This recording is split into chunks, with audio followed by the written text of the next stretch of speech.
BNR gold and diamonds తరుగు తక్కువ బంగారం ఎక్కువ ఇప్పుడు మన వైజాగ్లో.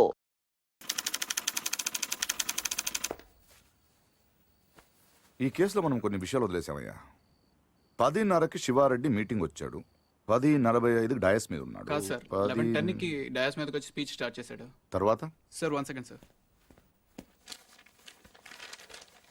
సార్ 10:30కి శివారెడ్డి వచ్చాడు. 11:10కి స్పీచ్ స్టార్ట్ చేశాడు. 11:13కి బుల్లెట్ తగిలింది. 11:20కి పోలీసులు బిల్డింగ్ సరౌండ్ చేశారు. 11:25కి హంతకుడు ట్రైన్ మీదకి దూకి పారిపోయాడు.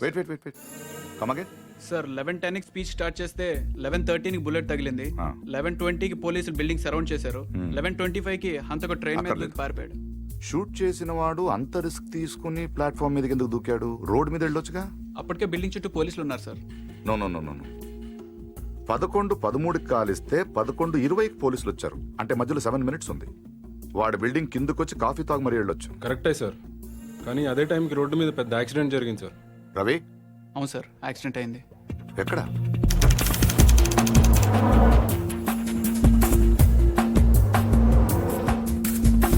ఈ రోడ్ అండి.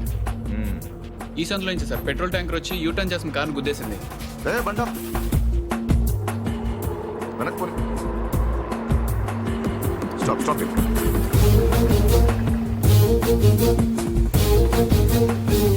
ఈ రోడ్ లో హెవీ వెహికల్స్ వెళ్ళకూడదని కార్పొరేషన్ వాళ్ళు బ్యారికేడ్ పెట్టారు, చూసావా? సార్ పైన ఎవరో కట్ చేశారు. శివారెడ్డి మర్డర్ జరిగిన ముందు రోజు రాత్రి ఈ సందులో ఎవరింటి ముందైనా పెట్రోల్ ట్యాంకర్ పార్క్ చేసి ఉందేమో కనుకోండి. Okay sir. హరి, ఆ కార్ ఏ ట్రావెల్స్ వాళ్ళతో కనుక్కున్నావా? వాటిని ఇక్కడ తీసుకొచ్చి. ఏంటి బాబాయ్, వాడిని చంపేస్తాను నరికేస్తానన్నావు? ఈ తాడుతోనే? తాడే కదా అంత తేలిగ్గా తీసేకమ్మా. అది ఇక్కడ కడితే మొలతాడు, ఇక్కడ కడితే ఉరితాడు, ఇక్కడ కడితే కాసితాడు. మరి అక్కడ కడితే పడతాడు. ఇప్పుడు నేను చెప్పబోయే విషయం ఎవ్వరికీ తెలియకూడదు. మన ఇద్దరి మధ్యనే సమాధి అయిపోవాలి. ప్రామిస్? Promise promise. ఓకే. వాడు ఇప్పుడు లోపలికి వస్తాడా? కామన్ గా కిటికీ వైపు చూసుకుంటూ 4 అడుగులు ముందుకేస్తాడా? కాలికి తాడు తగిలి మంచం మీద పడతాడా? తర్వాత దుప్పటి కప్పుకుని పడుకుంటాడు. అందుకే ఆ ఫెసిలిటీ లేకుండా మంచం మీద దుప్పటి, మంచం కింద ఈనట్లు 2 తీసేశా. ఇప్పుడు వాడెళ్ళి దాని మీద పడగానే బోల్ట్లు లేవు కాబట్టి ముందు మంచం విరుగుతుంది, తర్వాత వాడి బాడీ నేల గుద్దుకుంటుంది. ఫట్ మన ఎముకలు విరిగిన సౌండ్, అని పెద్ద ఆర్తనాదం. ట్రాక్టర్ వెళ్తుంది, డాక్టర్ వస్తాడు, నడుం విరిగిందని చెప్తాడు. ఆ వార్త వినగానే షాక్ తో మీ తాత బాబూ అని గావు కేక పెడతాడు. పార్దు అని మీ అమ్మ, బాబా మీ అక్క, మా ఆవిడ.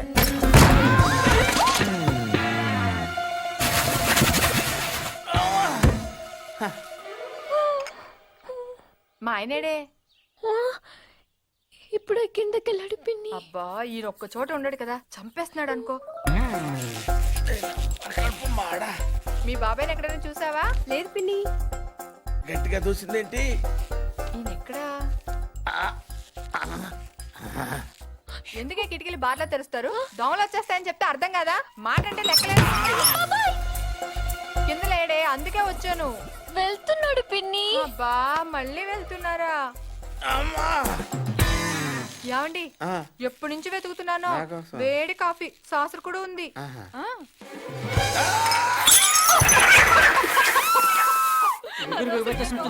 మాట కూడా రావట్లేదు. అయ్యో, పాత రూమ్ తీసుకెళ్ళి అక్కడైతే గాలి బాయేస్తుంది. తొందరగా తీసుకెళ్ళండి. అయ్యో, ఇక్కడ పడుకోబెట్టండి. ఇక్కడ అదేంటి ఇక్కడ పడుకోబెట్టారు? మంచం మీద పడుకోబెట్టండి నా దేవుడు. అమ్మా, ఎక్సర్సైజ్ బాడీ కనుక తట్టుకోగలుగుతున్నారు, లేకపోతే ఎవరికి చెప్పను బాబాయ్. ఏదో చెప్పాలనుకుంటున్నారు. పాపం, తొందరగా మంచం మీద పడుకోబెట్టండి. అంతా అయిపోతుందండి.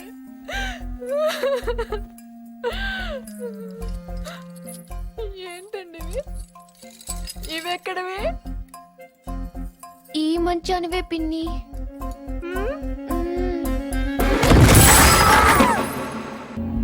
Good evening sir. రవి ఎక్కడ? లోపల ఉన్నాడు sir. Good job guys. Show him. Sir వీళ్ళిద్దరూ కూడా వీడియో అని చెప్తున్నారు సార్.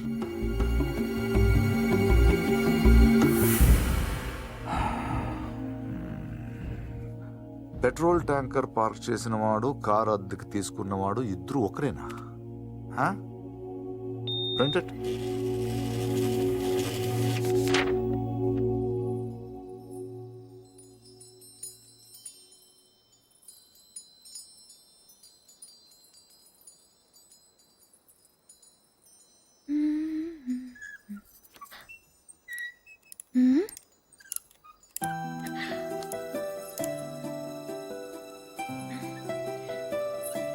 నేను వస్తాను నేను వేస్తాను.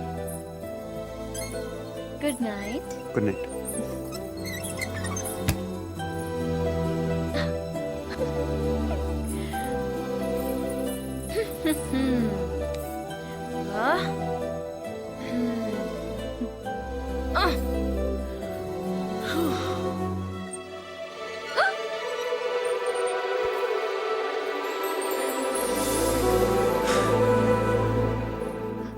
నేను వేస్తాను. Screw loose. ఎవరికి? దీనికి. Good night. Good night.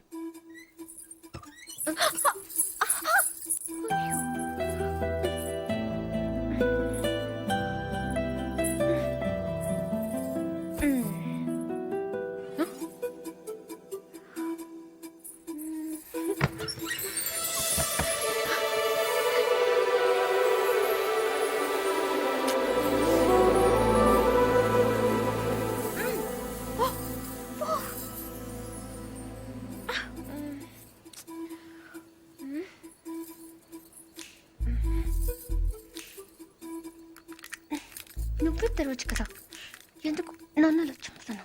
ఇదొకటి. అప్పుడే పడుకున్నాడా? ఏ ఫీలింగ్స్ కూడా లేకుండా వీడు.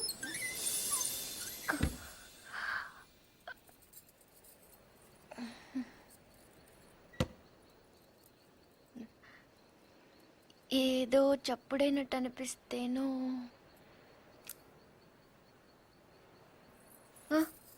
నాదే. పడుకుంటే గుచ్చుకుంటుంది అని అక్కడ పెట్టాను.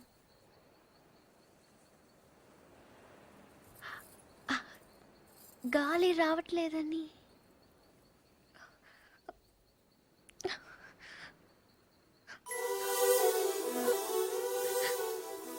అంటే ఈ తలుపు తెరవాలని నేనే ఈ కిటికీలు తీసి డోర్లు చంపెట్లు పెట్టి ఇక్కడ కూర్చున్నాను అనుకుంటున్నావా? అలాగని నేను అనలేదే. అనక్కర్లేదు, చూస్తే చాలు. పోలీసులు దొంగను చూసినట్టు చూపు చూడు. నా చూపే అంత. ఆహాహా. నా ఫ్రెండ్స్ ని చూసేటప్పుడు మాత్రం సినిమా హీరోలా ఇలా చూస్తావు. నేను హీరోలా కాదు, నువ్వే హీరోలా సాయంత్రం నుంచి తెగ ఎక్స్పోజింగ్ చేస్తున్నావు. ముందు అది తగ్గించు, చూడలేక చేస్తున్నావు. నిన్ను ఛీ! నువ్వేమంత బీపీ తెచ్చుకొని బాధపడిపోకర్లేదు. దీన్ని తలుపు అడ్డం పెడితే పొద్దుందాకి మిస్ ఇండియన్ చూసే గోల్ తప్పుతుంది. ఏంటది? కుర్చీ. ఎందుకది? ఇక్కడ అన్నీ లూజ్ కదా, స్క్రూలు. తలుపుకు అడ్డం పెడితే తెరుచుకోదని. కుర్చీ ఎందుకు? 2 చెక్కలు తెచ్చి తలుపుకి అడ్డంగా పెట్టి మేకలు కొట్టాయి. అది కూడా సరిపోకపోతే రేపు తాతయ్యతో చెప్పి ఈ తలుపు తీయించేసి ఏకంగా గోడ కట్టించాయి. అప్పుడు నా మొహం చూడక్కర్లేదు. నేను ఇంత ఏడుస్తున్నా ఓదార్చడానికి కూడా రావట్లేదు చూడు. అది కాదు పూరి. వద్దు, నేను అడుక్కున్నాక రావక్కర్లేదు. చూసావా, నీకు నిజంగా ఓదార్చాలంటే నేను ఆగమంటే ఆగిపోతావా? నీకు నేనంటే ముందు నుంచి చులకనేలే. నేనే ఇన్నాళ్ళు సిగ్గు లేకుండా నీ వెనకాల తిరిగాను. ఎన్నిసార్లు బావా అని పిలిచాను. ఎప్పుడైనా ఒక్కసారి పూరి అని ప్రేమగా పిలిచావా? పూరి అది ఇప్పుడు కాదు, ఎప్పుడైనా. నీకే తెల్లగా ఉంటావు, పొడుగా ఉంటావు, ఇంగ్లీష్ మాట్లాడతావు. నిన్నెవరైనా చూస్తారు, నన్నెవరు చూస్తారు? ఎందుకు చూడరు? ఎవరి దాకానో ఎందుకు? నువ్వు చూసావా? ఎప్పుడైనా ఆడదానిలో చూసావా నన్ను? ఏం మాట్లాడుతున్నావు పూరి? నీకు ఈ డ్రెస్ బాగుందని ఎప్పుడైనా చెప్పావా నువ్వు? చెప్దాం అనుకున్నాను, కానీ బాగోదని. అసలు నేనేం వేసుకున్నాను చూసావా? ఏ, నాకేం కళ్ళు లేవా? ఇప్పుడు నేను ఏ కలర్ ఓని వేసుకున్నాను చెప్పు. కిందకి చూడకు, చెప్పు. దానికి దీనికి లింక్ ఏంటి? అయినా అసలు నువ్వు అందంగా లేవని ఎవరన్నారు? నువ్వు నువ్వు అన్నావు.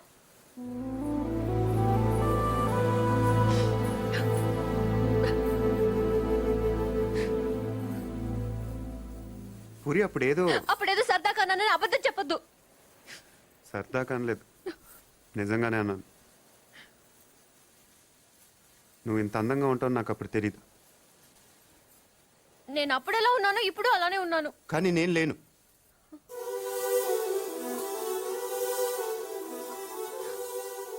రోజు మనం వెన్నెలను చూస్తాం పూరి, ఎప్పుడో ఒకసారే బాగుందనిపిస్తుంది, కానీ రోజు అది అలానే ఉంటుంది.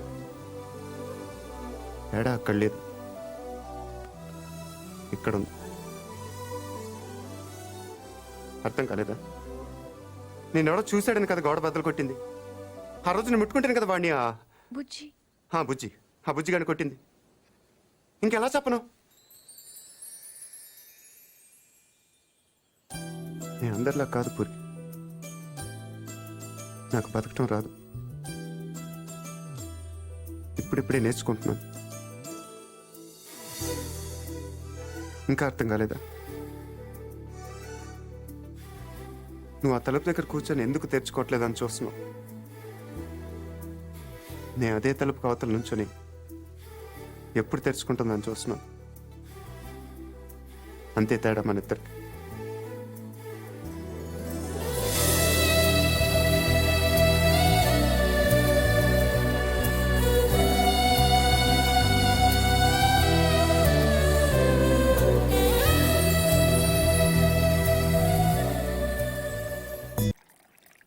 ఇచ్చేసిరా.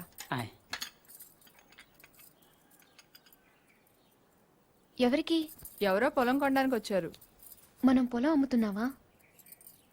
బంగారం కొనుక్కుండాను పొలాలు అమ్ముకుండాను పెళ్లిళ్ళు అవుతాయంటే మీ అక్క పెళ్లికో 10 లక్షల దాకా కావాలి కదా, అందుకే ఒక 5 ఎకరాలు అమ్ముతున్నారు. ఎకరానికి 3 లక్షల పైన పెరుగుతుంది కదా. కాలువ పక్కన పొలం అండి. ఎకరానికి 40 బస్తాల పైన పడుతాయండి దాడవాకి. మీరు మరీ డబ్బులు అర్జెంట్ అంటున్నారు. 2 కంటే ఇవ్వలేనండి. మరి ఇవ్వలేరండి. అవసరం మాది కదా అని మీరు మరీ అన్యాయంగా తగ్గిస్తున్నారు. అంతేనన్నయ్య, మనం అమ్మాలంటే కందిపప్పు రేటు చెప్తారు, కొనాలంటే జీడిపప్పు రేటు చెప్తారు. జోక్ మీకు అర్థం కాకపోయినా పర్వాలేదు, కానీ డబ్బులు మాత్రం వారం లోపు కావాలి, అది అర్థం చేసుకోండి. మీరు సంతకాలు పెట్టించే టైంకి 10 లక్షలు అనా పైసలతో సహా జమ కట్టేస్తానండి. కట్టేస్తారండి. మాది ఎడ్యుకేటెడ్ ఫ్యామిలీ అండి, అందరూ సంతకాలే పెడతారు. మీ మనవడి గారితో కూడా పెడతాడు. అంటే పెట్టని కాదనుకోండి, భవిష్యత్తులో ఏ రకమైన గొడవలు రాకుండా ఉండాలని 3 లక్షలు విలువ చేసే భూమిని మరీ 2 లక్షలకు కొన్నానని కోపం అది ఉంటే అసలు మీరు భూమి అమ్మడం అంటేనే నేను నమ్మలేకుండా ఉన్నానండి. అసలు మేము ఎక్కడ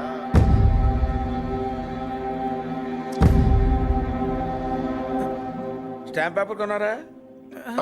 కొన్నానండి. కొనం అక్కడితో ఆపేద్దాం అనుకుంటున్నానండి.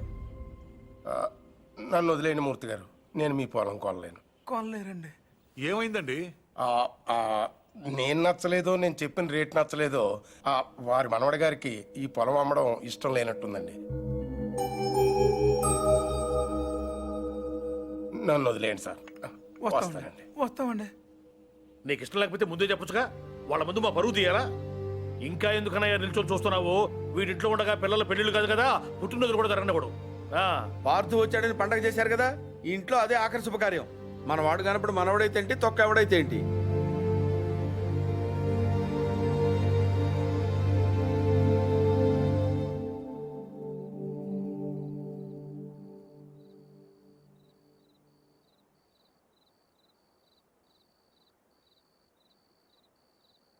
ఎవరు?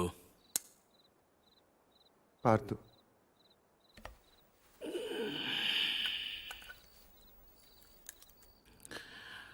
ఏంటి? నీతో కొంచెం మాట్లాడాలి. ఏం పొద్దున్న చేసింది చాలదా? ఇలా అని తెగ బెదిరించావట వాడిని. పొలం కొంటే వాడిని కొట్టేస్తావరా నువ్వు? వేలు చూపిస్తున్నట్ట పెద్ద వస్తాదులాగా. ఎంత కావాలి? లలిత పెళ్ళికి ఎంత కావాలి? 10 లక్షలు. ఇచ్చేస్తావా?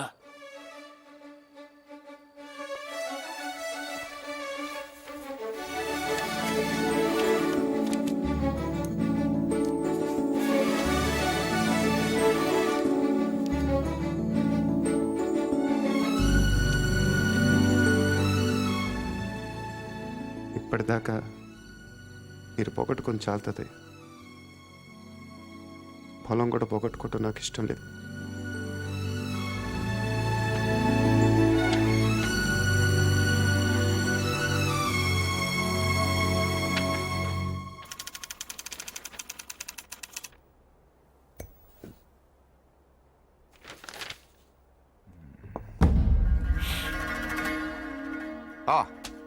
కమ్ సిరాన్, మీ గురించి చదువుతున్నాను. 1991 బిలాస్పూర్ లోకల్ లీడర్ని మీటింగ్ జరుగుతుండగా చంపారు. Well, coming to the point, రీసెంట్గా ఇలాంటిది ఒక మర్డర్ జరిగింది, అపోజిషన్ లీడర్ శివారెడ్డిది. ఈ విషయంలో మీరు ఏమైనా హెల్ప్ చేయగలరా? ప్రొఫెషనల్ చేశాడు ఇది. ఎలా చెప్పగలరు? టెలిస్కోపిక్ గన్, నుదుటి మీద బుల్లెట్, కాస్ట్లీ మర్డర్. ఓ, రఫ్గా ఎంత తీసుకుంటారు? 1-2 కోట్లు. అంతా? ఈ ఉద్యోగాలన్నీ మానేసి ఇలాంటిది ఒకటి చేస్తే లైఫ్లో సెటిల్ అయిపోవచ్చేమో కదా. సరే, అంత డబ్బు ఎక్కడ దాస్తారు వీళ్ళు? బ్యాంక్లో. బ్యాంక్లోనా? అక్కడ దాస్తామని మీకు కూడా డౌట్ రాలేదు కదా? నిజమే, ఈ కేసులో ఎటువైపు వెళ్ళినా అన్ని దారులు మూసిపోతున్నాయి. శివారెడ్డి మర్డర్ జరిగిన స్పాట్కి దగ్గరలో యాక్సిడెంట్ జరిగింది. ఒక కారు, ఓ పెట్రోల్ ట్యాంకర్ ఒకదాన్ని ఒకటి గుద్దుకున్నాయి. విచిత్రం ఏంటంటే ఈ 2 బళ్ళు ఒకటే అద్దెకు తీసుకున్నాడు. అది వీడు. ఆ యాక్సిడెంట్లో వీడు పోయాడు, అక్కడ ఆగిపోయాం. వీడు చంపడు. వీడు నా దగ్గర పనిచేశాడు. వీడు ఎస్కేప్ మాత్రం ప్లాన్ చేస్తాడు. మర్డర్ వేరే వాడు చేస్తాడు. ఎవడు? నందు. నందు ఎలా ఉంటాడు?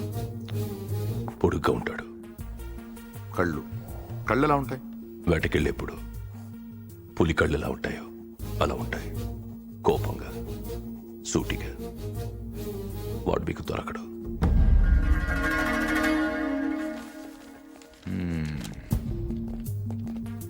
అన్నీ వెతికాం కానీ ఒక్క విషయం మర్చిపోయాం. Banks. Let's search. Sivareddy murder జరగడానికి 15 రోజుల ముందు నుంచి అన్ని నేషనలైజ్ బ్యాంక్స్లో ₹1,00,00,000 అంతకంటే పెద్ద అమౌంట్ ఏ ఇండివిజువల్ అకౌంట్కి అయినా డిపాజిట్ అయ్యిందా వెతకండి. సార్ అలాంటి విషయాలు బ్యాంకులు బయటికి చెప్పరు సార్. లంచం ఏమండి అయ్యా, ఇండియాలో దానికి అవ్వని పని లేదు. Search search search search.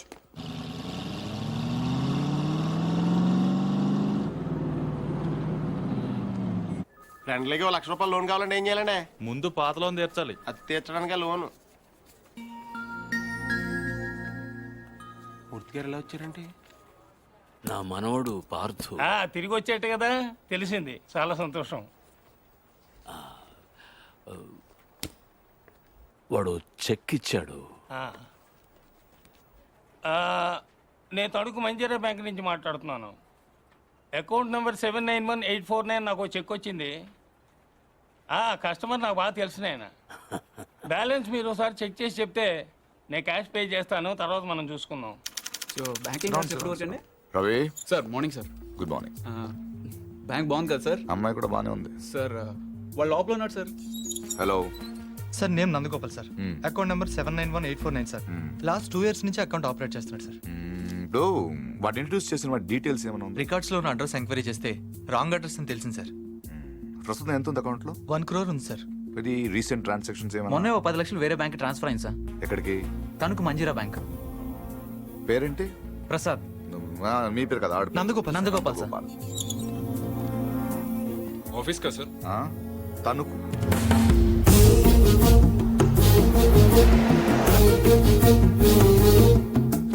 Anjaneya Prasad from audit department. ఎప్పుడు వచ్చారు సార్? ఈ క్వశ్చన్ వేస్ట్. మీరు చూస్తున్నాను కదా వచ్చాను. పైన పెద్ద గడియారం ఉంది, చూసుకోలేరా? నా పేరు దత్తు సార్. నేను అడిగానా? ఏం కావాలి సార్? ఇంతసేపు ఒక మంచి క్వశ్చన్ అడిగారు. అకౌంట్స్ చూడాలి. ఈ 10 లక్షలు చెక్ ఎవరిది? ఇది సత్యనారాయణ మూర్తి గారని పక్కనే బాసరపొడి గ్రామంలో ఉంటారు. వాళ్ళ మనవడు ఇచ్చాడు. పేరేంటి? పార్థసారథి. పార్థు. 791849 నందగోపాల్. నందగోపాల మరి ఇక్కడ పార్థ సారథ్యం ఉందేంటి? సంతకం నేను అంత కీన్ గా చూడలేదు సార్ తెలుసున్న వాళ్ళే కదా అని